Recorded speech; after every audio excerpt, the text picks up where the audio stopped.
folks, welcome to this episode of Hit the Mahogany. One of my most popular videos is actually one about how to make a dirty martini. I don't know why.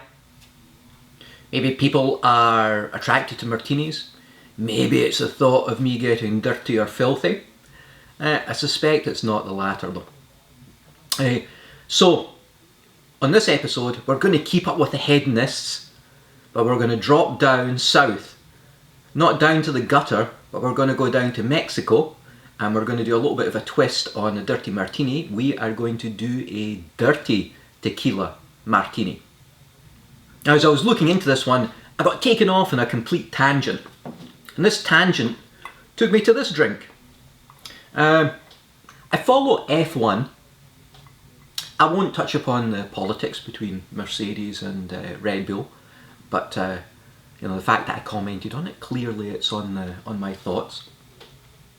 But as I was digging around looking at the ingredients associated with the drink that we're about to make, I was at the Patron Tequila website, and on there was one of the brand ambassadors who happens to be a driver for Red Bull, and that's Sergio Checo Perez.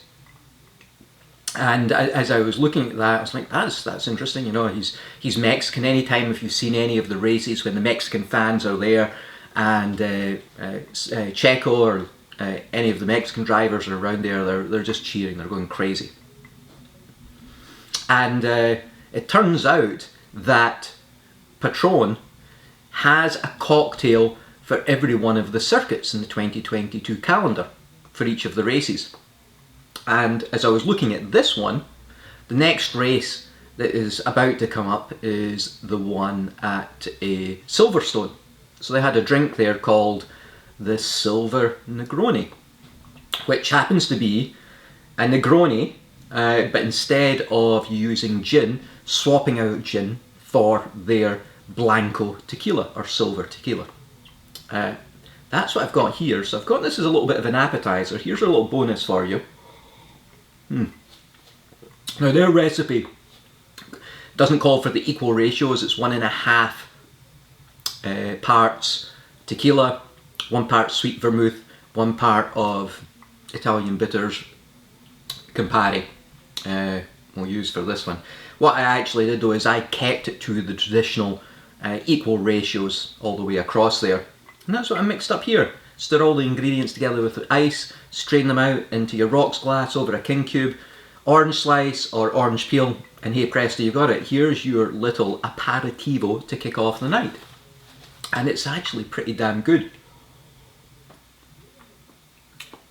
The interesting thing is that the flavour of the Campari, you've got the bitterness there, but the tequila comes through much stronger, definitely.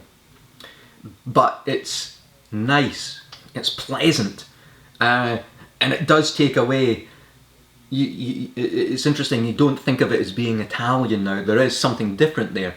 And of course it's something in the mind. It's like, I know that this is tequila, I know it's not Italian, it's somewhere, it's bounced to South America, now it's somewhere in the middle of the Atlantic, I don't know where it is. It's a very good drink though. So this got me sort of lubricated anyway to start this video itself. Now, as I was on the website, I did notice that Checo there, his picture's on the website, great smile on the guy's face actually. But I think anything like me, if you've seen any of my Instagram posts, I usually only do pictures if we're travelling somewhere, and the last ones were in Italy. I'm not natural at it, it's really difficult. I've got my daughter's actually taking the pictures of me and stuff, and she's like, why do you look so angry? I don't know, it's just is it my resting bitch face? I've got no idea what it is. Is it me just trying to look relaxed, but relaxed is just angry? I think Checo, he looks a little bit as though he's a little bit like a deer in the headlights in that actual picture there. Good thing is though, thankfully, F1 cars don't have headlights. And if they did have headlights and they were facing you, you're in big problem there. So hopefully, if he tries a few of these Dirty Tequila Martinis, it might relax him a little bit and might make him feel a little bit more comfortable in front of the camera there. We're not all naturals at it, definitely not. He's great being interviewed though. Alright. You know what? I'm going to pause the video for a second because I can't not finish this. We're going to make this and we're going to taste this, but I can't have something bitter after we're going to have something like that. So just give me a few seconds while I finish this. Alright, before I get into making it, I was just thinking there. A lot of people don't like tequila. And why? Is it because they have abused it? They've done shots? Have they got scenarios where they now have PTSD? Lots of reasons why people don't like it. Actually, some people may not like it because of the agave flavour that comes through there. But you know what? It's like anything. If you're going to abuse the drink, remember everything that you drink is probably a little bit like, there's maybe a little bit of Liam Neeson in everything that you drink. Because if you abuse it and you push it too far, you know fine and well in the morning, you're going to wake up and every single thing that you drink has a special set of skills. And what those set of skills include, it's probably ripping off one of your arms and trying to beat you to death with the soggy end. Or that's how you're actually going to feel. So a lot of people, if you're doing tequila slammers, if you're doing tequila shots, if you happen to be doing the same thing with any other spirit, you're going to end up with the same poor condition in the morning. So treat the drink with respect, and it's going to treat you with respect. Now, of course, you may not like it just because you don't like the flavour. But don't be assholes, you know? If you're going to abuse it, you're going to treat something as, you know, something that somebody has invested a lot of effort into actually making, and you're just going to abuse it and then blame your lack of self-control on the brand or the type of spirit itself, then yeah, you need to grow up a wee bit there. I've still got to grow up a little bit as well, unfortunately, because you know what, sometimes it does happen. But you've got to know whether it was you that did it versus the actual drink. Alright. That's that one down. Tequila, Dirty Martini. We are going to be using the Patron Silver, Tequila Bianco. Bianco? Jeez. Tequila Blanco. So white. This tequila not being aged. If you go to a Repsado, that's aged between I think is it 1 month and 12 months, and then if you go to a Año, then it's between 1 year and I think 3 to 4 years. And because they're aged in oak barrels, that's why they take on a slightly different colour. Be careful of the tequilas, I've covered this one before. Watch for tequilas that have got caramel colouring in them. And what they're doing is they're adding that caramel colouring in to make it look as though it's actually been aged. And it hasn't. It's just coloured that way. There's also, I think, extra old Año where it's aged even longer as well. That's a little bit of a newer time frame that's actually come up. Alright. Good with the tequila? Relationship with mezcal. I covered that one on the Division Bell chapter, so you can go in, or the Division Bell episode, you can go and check that out as well, okay? Because tequila is mezcal. Alright. We are going to be making 2 of these. So 2 ounces of tequila for each one. So I'm going to put in 4 here. 2, 4. You know what, there's a grassiness. It's always good to actually taste these a little bit. Taste and smell by themselves. You get the agave, just, it's subtle, it's soft, there's a little bit of honey scent in there as well. Where's the label on this? Difficulty, I'll put it down that way. Great. Dry vermouth, this happens to be extra dry vermouth. You want 1 ounce for each of your drinks, so I'm going to do 2 ounces in total.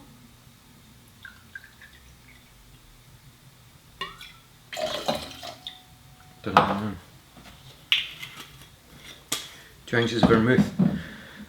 Now it's a dirty tequila martini, and we all know what dirty means. Or do we? Yeah, I think we do. It is you adding some olive brine to this. Now if you've got olives, you've got the olives that you've used, we'll talk about those in a minute. You can use a little bit of the olive brine out of that, or you can get one of the, I'm not going to call it a mix, but one of the, what do they call this, a mixer? Finest ingredients. So if you can get, you know, Dirty Martini mix, which is really just olive brine by itself, I've generally found that if I'm into making a lot of dirty martinis, I go through the brine in the jar quicker than I go through the olives, and then you end up with your olives all dried out and mouldy. So having this around, keep this in the fridge, is great. ½ ounce for each one, so 1 ounce total. Now, as I said before, it's easier to add than it is to take out. If you want this dirty, filthy, then feel free to add more. But don't do it until you've tasted. What you can do is you can cheat a little bit afterwards. After you've poured it, you can add a little bit more of the brine in. I've done that in the bars, and then just give it a little stir. You're all good, okay? Now this one, you can choose to or not, but orange bitters. We're going to use 1 to 2 for each one, so I'm actually going to do 1, 2, 3. That's our orange bitters in there. And that's it. Nice and simple. What do we need now? Let's get some ice and get this chilled down. Still got a little bit of this here though. It's thirsty work, you know. Boy, that's good. Alright.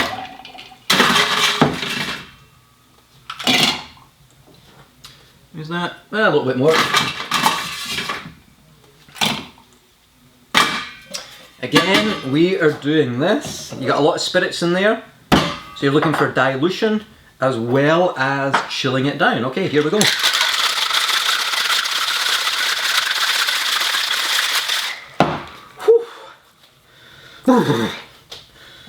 Alright, chill down. 2 martini glasses.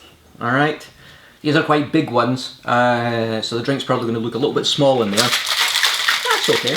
You know what, you're making it at home, you can crank up keep the ratio the same, crank up the volume as you need, okay? Oh,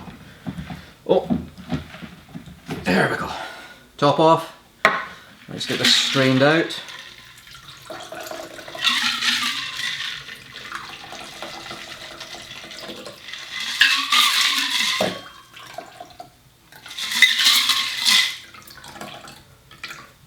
Let's give the one that I'm going to take the photograph with a little bit more.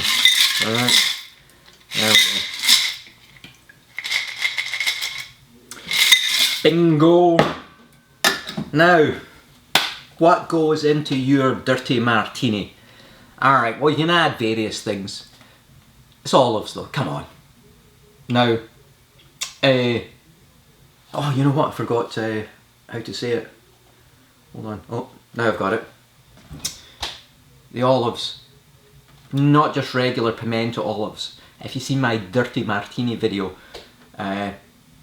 Spanish olives, take the pimento out, stuff it with blue cheese. This time, and not just one olive, come on, give people something to actually, you know, munch on. Cotija cheese, Mexican cheese, cow, salty, delicious. This is what you want. You want something with a bit of salt in it as well. As I said before, it's a friggin' snack. You know what? And don't cheap out on the olives. Give it to people. Now, if you can't get your hands on Cotija, then any other kind of reasonably salty cheese will do the trick. And you know what? You could probably try blue cheese if you wanted. Sometimes you might only get it shredded or grated. That's what I could only get my hands on at the time for this. But the thing is, if you handle it, just warms up a little bit, and you can actually stuff it into the olives really easily. There you go, look at that, isn't that awesome? Alright, so in we go. There's our olives there. There's our olives in this one. Oh my goodness. There's just something about a martini, irrespective of what you're using for the base liquors, it just looks classy for some reason. It really does. Alright. Another one that I have never tasted myself. So here we go. Cheers.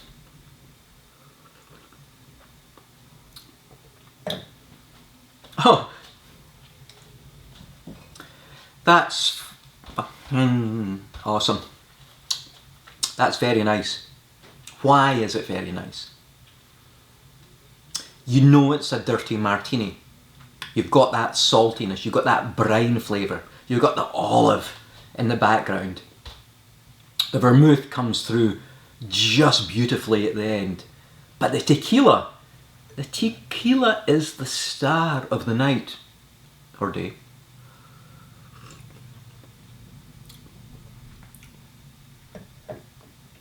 It's there. There's a pepperness. That's what I was missing. You're getting it now. As you've got these other flavours, it's peppery, and with the vermouth, it's almost like a, I'm trying to think what it would be close to. Something peppery, a little bit of sweetness in there, wine. I'm not going to say a charcuterie board or something like that, but there's something there. You know what might be the easiest way? You know what? There's like an umami flavour about this. It's just something else that's within that. And the fact that you have, and I'm going to have one of these as well now, okay?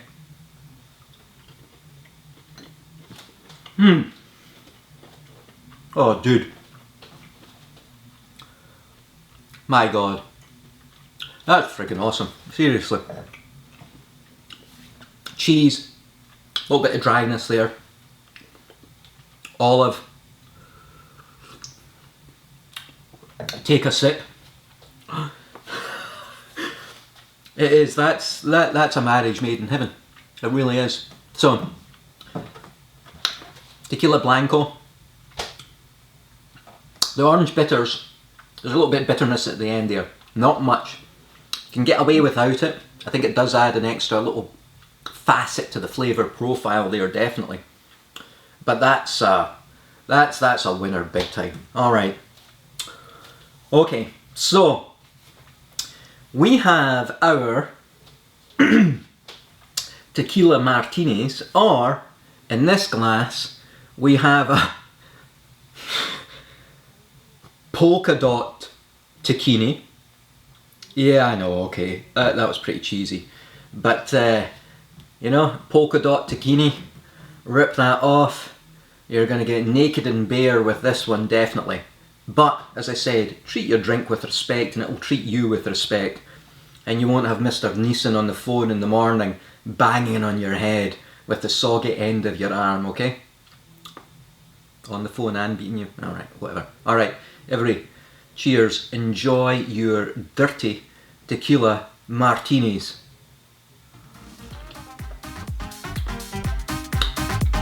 Cheers.